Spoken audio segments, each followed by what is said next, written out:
नमस्कार दोस्तों, VK knowledge electrical में आप सभी का स्वागत है। दोस्तों, इलेक्ट्रिशियन थ्योरी के न्यूमेरिकल प्रश्नों की सीरीज़ हमने स्टार्ट कर रखी है और प्ले लिस्ट में एक एक करके आपको सभी क्लासेज मिल जाएगी। अभी तक 41 क्लासेज कंप्लीट हो चुकी है, 42 कंप्लीट हो चुकी है और आज हमारी 43 नंबर क्लास है। आई होप कि आप लंबे समय से हमारे साथ जुड़े हुए हैं तो सभी क्लासेज अटेंड की होगी। यदि आज ही जुड़े हैं तो जाइए प्ले लिस्ट में, सभी क्वेश्चंस को देखिए। मैं गारंटी दे रहा हूँ आपका न्यूमेरिकल का डर खत्म हो जाएगा। एक एक प्रश्न को हमने डिटेल से समझाया है, आज फिर आपको समझाएंगे। इस वीडियो के डिस्क्रिप्शन में लिंक दिया हुआ है, हमारा एंड्रॉयड ऐप डाउनलोड जरूर कीजिए। अगर आपने अभी तक ऐप डाउनलोड नहीं किया है तो पहला काम कीजिए, क्योंकि ऐप में हर मंडे टेस्ट होता है, आप इसे अटेम्प्ट कर सकते हैं। और अब तो हमने राजस्थान जीके के क्वेश्चन भी डालने शुरू कर दिए हैं, तो वो टेस्ट भी आप अटेम्प्ट कर सकते हैं।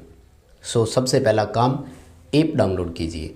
अभी तक चैनल आपने सब्सक्राइब नहीं किया हुआ है, आप चैनल को सब्सक्राइब जरूर करें। चैनल पर बहुत सारा कंटेंट आपके लिए उपलब्ध है। राजस्थान टेक्निकल हेल्पर हो या यूपीपीसीएल का TG2, आपकी हर नौकरी में सफलता होगी। आप हमारे साथ जुड़े रहें। अगर आपको क्लास पसंद आती है तो एक प्यारा सा कमेंट ज़रूर करें, मैं सभी के कमेंट्स पढ़ता हूँ।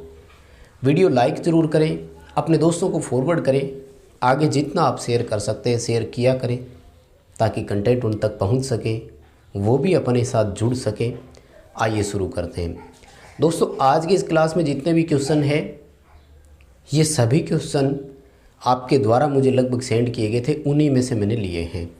तो कोशिश रहेगी आपके आंसर आपको पूरी तरह से एक्सप्लेन करके मैं उत्तर दूं। तो जब भी आपका मिले क्वेश्चन आपको, तो कमेंट करके बता देना कि हाँ, मेरा क्वेश्चन कवर अप हो गया। आपका कोई नया सवाल है, आप हमें सेंड कर सकते हैं। नेक्स्ट न्यूमेरिकल क्लास में आपको वो क्वेश्चन भी देखने को मिल जाएगा। तो चलिए दोस्तों, पहला क्वेश्चन आपकी स्क्रीन पर है। क्वेश्चन मैं लिख लेता हूँ, क्योंकि थोड़ी अपनी समय की बचत हो जाए। बड़ा क्वेश्चन है, अगर साथ साथ लिखते तो थोड़ा टाइम ज़्यादा लग जाता। अब सुनिए इसे आराम से। और ये क्वेश्चन तो ऐसा है कि आपको गणित को भी हल करने का एक तरीका और सिखा देगा। यानी राजस्थान टेक्निकल हेल्पर में जैसे 5 क्वेश्चन मैथ के आने की संभावना है, तो इस तरह का अगर कोई प्रश्न मैथ का भी आ गया तो वो भी आप सॉल्यूशन कर पाएंगे। तरीका वही है, मैथ का ही तरीका है एक तरह से। मैं पहले सवाल पढ़कर आपको बता देता हूँ क्या कहता है पूरा प्रश्न। आइए ज़रा। 30 ओम का एक प्रतिरोध 240 वोल्ट सप्लाई के साथ जुड़ा हुआ है, एक रेजिस्टेंस जुड़ा हुआ है। इसके समांतर क्रम में एक अन्य प्रतिरोध जो R मान का है, पता नहीं कितने ओम का है, R मान का है, जोड़ने पर सप्लाई से ली गई टोटल करंट, जो कुल करंट थी, वो 3 गुना बढ़ जाती है। वो करंट कितनी हो गई? 3 गुना हो गई। बताइए इस R का मान क्या है?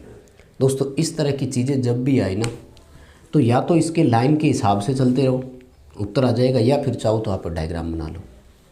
डायग्राम ये कहता है कि एक प्रतिरोधक समांतर में पहले से जुड़ा हुआ था और आपने इस प्रतिरोधक को 240 वोल्ट दिया, 30 ओम का है। इसकी धारा नहीं बताई और कह रहा है कि आपने इसके पैरेलल में एक और प्रतिरोध जोड़ा R मान का। इस R का मान बताइए, ये पूछा है। अब बताओ, सिंपल सा सवाल समझ में आया कि नहीं आया? मुझे तो आ गया। कैसे, मैं बताता हूँ। देखो, हम सबसे पहले इस प्रतिरोधक की धारा ज्ञात करेंगे। मान लो मैं इसको I1 नाम दे देता हूँ, क्योंकि ये पहले से जुड़ा हुआ था ना सर्किट में। V/R, वोल्टेज कितनी है? 240, रेजिस्टेंस कितना है? 30 ओम, करंट कितनी आएगी? 8 एम्पियर। अब देखो, मुझे इस परिपथ की टोटल करंट पता लग गई। आपको पता लगी क्या?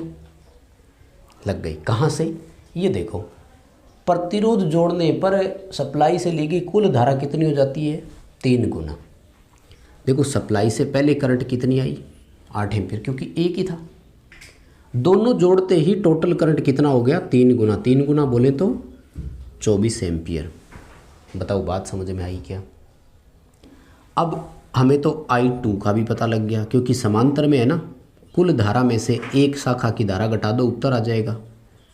यानी मुझे इतना कन्फर्म हो गया कि ये जो आपने आर प्रतिरोधक लगाया था, इस आर प्रतिरोधक की जो करंट है वो कितनी है, 16 एम्पियर। बताओ बात समझ में आई। तो भैया समांतर में वोल्टेज तो बराबर होती है 240 वोल्ट, इसको भी कितनी मिलेगी 240 वोल्ट। इसकी धारा हमने ज्ञात कर ली, तो फिर निकाल दो ना R2 का मान V2/I2 से। समांतर में वोल्टेज बराबर रहती है और धारा आपने अभी अभी निकाली है, उत्तर कितना आएगा 15 ओम। बताओ बात समझ में आई क्या। सवाल नंबर 1 अगर आपने सेंड किया था, आपका क्वेश्चन है, तो एक लाइक, एक कमेंट, एक शेयर प्लीज़ आपकी जिम्मेदारी बनती है, इतना काम आप ज़रूर कीजिएगा। चलिए दोस्तों अगले प्रश्न की तरफ चलते हैं। सवाल नंबर 2 आपकी स्क्रीन पर। बहुत छोटा सा सवाल है, सिंपल सा भी क्वेश्चन है, खैर आपने पूछा इसलिए बताना ज़रूरी है। 500 वाट का एक लोड है, सप्लाई से 10 एम्पियर की धारा लेता है, इसकी चालकता की गणना कीजिए। देखो 2 तरीके हैं प्रश्न ज्ञात करने के, हल करने के, चालकता ज्ञात करने के 2 तरीके हैं। या तो आप ऐसे कैलकुलेट कर सकते हैं कि हम सब जानते हैं कि चालकता प्रतिरोध के व्युत्क्रमानुपाती है, यानी G बराबर 1/R से ज्ञात कर सकते हैं। तो पहले रेजिस्टेंस निकाल दो, फिर चालकता निकाल देना। और R ज्ञात करने का फॉर्मूला क्या है, P दे रखा है, I दे रखा है, तो P/I² होता है। बहुत सिंपल सा है ना। और या आप चाहो तो इस फॉर्मूले को सीधे यहाँ रख दो, उत्तर आ जाएगा। 1 की जगह 1/R की जगह क्या रखना है, P/I²। तो P यहाँ और I² ऊपर, यानी चालकता बराबर I²/P कर दो सीधा, तब भी उत्तर आ जाएगा।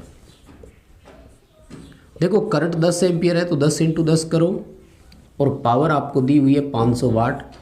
कैलकुलेशन करोगे उत्तर आएगा 0.2। कैसे देखो, है ना, 1/5 आ रही है, 1/5 को हल करोगे तो 0.2 चालकता होती है महो या सीमेंस में, यानी साइमन या महो आप इसकी यूनिट रख सकते हैं। आई होप आप अपने उत्तर को इसमें समझ गए होंगे। चलिए अगले प्रश्न की तरफ चलते हैं दोस्तों। सवाल नंबर 3 आपकी स्क्रीन पर है। एक डायग्राम दिया हुआ है और ये पूछा कि इस डायग्राम में पॉइंट P और पॉइंट Q के बीच कुल रेजिस्टेंस का मान बताइए, यानी कुल प्रतिरोध कितना है इन 2 प्रतिरोध बताना है आपको। एक ऐसी आकृति दी हुई है। अब इस आकृति में क्या चीज़ें हैं, ध्यान से देखो। एक तो ये ध्यान रखना कि इस तरह की आकृति जब भी आए ना, तो इसको हमेशा व्हीटस्टोन ब्रिज मान लिया करो। कौन सी आकृति माननी है, मान लिया करो कि ये व्हीटस्टोन ब्रिज के जैसा है। अब ये देखो कि क्या सेतु संतुलित हो रहा है। सेतु संतुलित होने की कंडीशन क्या दी थी व्हीटस्टोन ने, कि P/Q का अनुपात जो है वो R/S के अनुपात के बराबर हो जाना चाहिए। तो अब व्हीटस्टोन ब्रिज आपको कैसे समझना है इसमें मैं बताऊं, तो ध्यान से देखना। ये बीच वाले को आप मान लो कि ये गैल्वेनोमीटर है और ये नहीं है। अगर रेशियो सही आता है तो मान लीजिए इसको आप P, इसको Q, ये R और S मान लेते हैं, तो इनका रेशियो देखो 90/30, 60/20। देखो दोनों बराबर आ रहे हैं, दोनों का अनुपात 3 आ रहा है हल करने से। इट मीन ब्रिज है, संतुलित है। जब सेतु संतुलित होता है तो यहाँ ये जो है ना, ये एक तरह से ये मान लो कि शॉर्ट है या परिपथ में है ही नहीं। वास्तविक डायग्राम फिर आपका इस तरह से बनेगा, ठीक है। वास्तविक डायग्राम आपका ये डायग्राम है। तो अब देखो ध्यान से समझ गए होंगे ना, 2 समांतर में, 2 समांतर में और फिर लास्ट में 2 श्रेणी क्रम में। तो 90 और 30 का आप निकाल दो, यानी इन दोनों का एक रेजिस्टेंस निकल कर आएगा। 60 और 20 इन दोनों का आप निकालिए, एक निकल कर आएगा, फिर दोनों को जोड़ देना, उत्तर आ जाएगा। ठीक है, मैं कैलकुलेशन करी हुई है तो मैं आपको बता दूं। R1 × R2 बटे R1 + R2 का फॉर्मूला लगा दो, दोनों के लिए उत्तर आ जाएगा। पहले में आपको करना है 90 × 30 बटे 90 + 30, यानी अगर आप इन दोनों की कैलकुलेशन देखते हैं तो 2700 बटे 120 आ रहा है ना। और इसको जब आप हल करते हैं तो ये आएगा 22.5। ठीक है, इसी तरह से 60 × 20 बटे 60 + 20 यानी 1200 बटे आपको लगभग करना है 80 करना है ना। और इसको जब आप कैलकुलेट करके मिलान करेंगे तो ये उत्तर आएगा 15। अब दोनों को जोड़ दो यानी आपका उत्तर आएगा 37.5 ओम। बताइए क्वेश्चन समझ में आया क्या? अगर ये क्वेश्चन आपने भेजा है तो आप इस वीडियो को लाइक ज़रूर कीजिए, आप एक कमेंट कीजिए, आप एक शेयर ज़रूर कीजिए। 3 क्वेश्चन हो गए, चौथे प्रश्न की तरफ चलते हैं। चलिए दोस्तों अगले 2 प्रश्नों की तरफ चलते हैं। सवाल नंबर 4 और 5। देखो भाई मेरी समझ से बाहर है कि सवाल नंबर 4 उस बच्चे ने मुझे क्यों भेजा, समझ नहीं आ रहा। क्या आपको इतना आसान प्रश्न नहीं आता? अगर आपको इस क्वेश्चन नंबर 4 को समझने की ज़रूरत है तो भाई समझ लीजिए आपको बहुत कुछ समझने की ज़रूरत है, क्योंकि अगर ये बेसिक कंसेप्ट आपकी क्लियर नहीं है ना तो मतलब आपको बहुत आगे तक की मेहनत की ज़रूरत है। क्वेश्चन क्या है? 50 हर्ट्ज एसी सप्लाई से जुड़े एक कैपेसिटर का प्रतिघात 10 ओम है। यदि उस आपूर्ति की आवृत्ति को बढ़ाकर 100 हर्ट्ज कर दिया जाए तो उस कैपेसिटर का प्रतिघात कितना होगा? इट वेरी सिंपल भैया, हम सब जानते हैं XC फ्रीक्वेंसी के व्युत्क्रमानुपाती है। आप मान के हिसाब से देखें तब भी देखो 1/2 पाई FC इसका फॉर्मूला होता है, फ्रीक्वेंसी के व्युत्क्रमानुपाती है। आपने फ्रीक्वेंसी को दोगुना किया है, XC क्या हो जाएगा? आधा हो जाएगा। जो 10 ओम का था वो घट करके 5 ओम का रह जाएगा। इस क्वेश्चन में तो कोई दिमाग लगाने की ज़रूरत नहीं, कोई कैलकुलेशन करने की ज़रूरत नहीं है। उल्टा ये क्वेश्चन तो आपका समय बचाएगा पेपर में।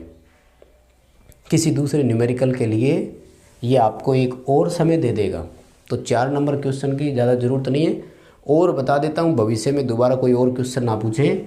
अगर संधारित्र की जगह प्रेरित्र लिखा होता, मतलब इंडक्टर लिखा होता, तो फिर इसका उत्तर कितना आता? इंडक्टर का इंडक्टिव रिएक्टेंस फ्रीक्वेंसी के समानुपाती होता है। इंडक्टिव रिएक्टेंस का फॉर्मूला 2πfL होता है। यानी फ्रीक्वेंसी बढ़ेगी तो इंडक्टिव रिएक्टेंस बढ़ेगा, और वो 10 ओम की जगह उत्तर कितना हो जाएगा? 20 ओम। हेलो, बात खत्म। मैंने दोनों करवा दिए, ध्यान रखना, इंडक्टर और कैपेसिटर का। ठीक है, भेजने वाले भैया एक लाइक, एक शेयर, एक कमेंट। आइए अगला सवाल। 100 ओम का एक प्रतिरोध है, 220 वोल्ट 50 हर्ट्ज आपूर्ति पर वो एक पूर्ण चक्कर में शक्ति खपत कितनी करता है? देखो कंप्लीट साइकिल में है, लेकिन ये प्रतिरोध है। अगर इंडक्टर कैपेसिटर का बोल दे तब तो आप ये मान लो कि शुद्ध अगर है तो वास्तविक शक्ति खपत उनकी 0 है, लेकिन ये तो प्रतिरोध है। पूरे चक्कर का हो, आधे चक्कर का हो, शक्ति खपत तो होगी। और बहुत सिंपल है, प्रतिरोध में पावर कंजप्शन का फॉर्मूला लगाओ, V²/R, और मान ज्ञात कर दो, उत्तर आ जाएगा। देखो वोल्टेज आपको स्पष्ट दिया हुआ है 220 वोल्ट, तो 220 × 220 करना है। और रेजिस्टेंस देखो 100 ओम दिया हुआ है। जब आप कैलकुलेशन करेंगे तो उत्तर आएगा 484 वाट। कैसे? एक 0 से एक 0, दूसरी 0 से दूसरी 0, 22 को 22 से मल्टीप्लाई करते हो तो उत्तर आता है 484 ओम। बताओ ये 5 प्रश्न आपको समझ में आए क्या? यहाँ तक किसी को कोई दिक्कत है क्या? कुछ क्वेश्चन और रह गए, बहुत सारे प्रश्न आते हैं, सभी क्वेश्चन नहीं ले पाते, लेकिन अगली क्लास में उनको कवर अप ज़रूर करवा देंगे। आपका कोई भी सवाल है तो ज़रूर उनको तैयार रखिए। आज की क्लास में केवल इतना ही करेंगे। वीडियो लाइक कीजिए, एक प्यारा सा कमेंट कीजिए, शेयर कीजिए। आप चैनल पर नए हो तो सब्सक्राइब कीजिए, ऐप डाउनलोड ज़रूर कीजिए। मैं बता रहा हूँ, इतनी कनेक्टिविटी हमारे साथ कर लो, आपका भविष्य सुधर जाएगा। बहुत बहुत धन्यवाद सभी को।